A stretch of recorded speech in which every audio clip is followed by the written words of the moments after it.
Who is a liar but he that denies Jesus is the Christ, the Messiah? For he has not the Father nor the Son.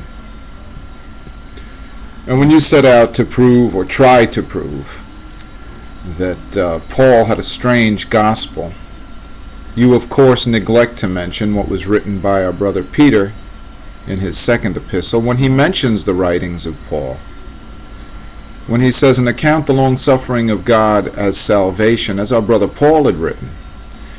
And he speaks of Paul's many epistles with the wisdom God had given Paul. And he speaks of those such as yourself who wrestle with the scriptures to their own destruction. And so you try to twist the scriptures to deny both the sacrifice, the nature of Jesus, to your own destruction.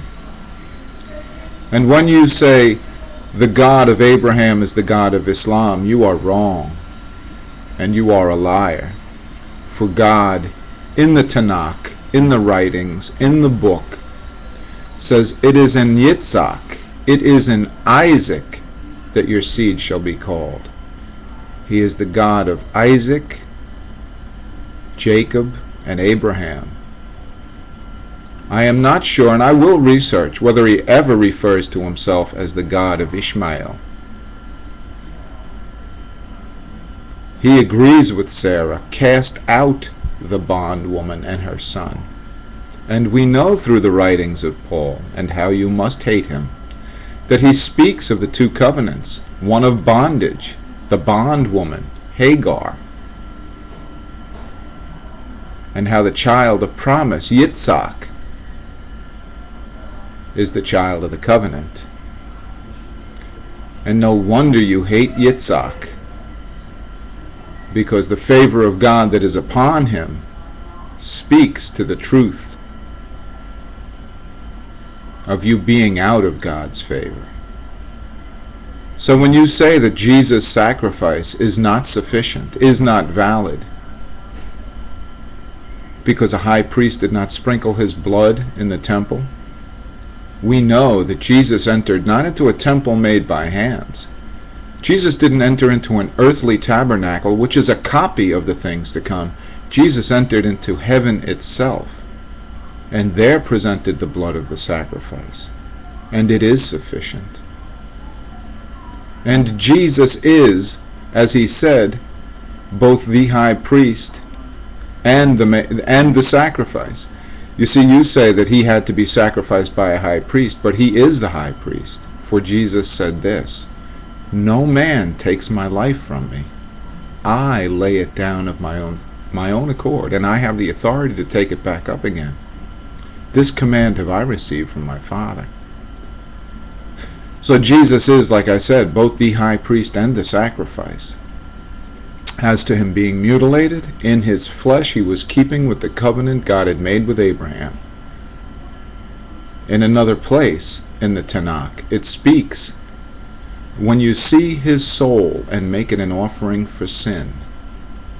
Okay, it is his soul that was spotless. It is his soul that was without blemish. Jesus kept himself by the power of the Holy Spirit from sin, and was therefore a perfect sacrifice. And though he did ultimately make that sacrifice in his flesh, he spoke of those who would take up their cross daily and follow him. See, Jesus every day was a living sacrifice to God.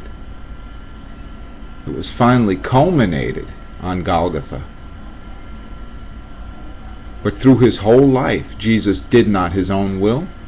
Jesus spoke not his own words, and did not work according to his own desire.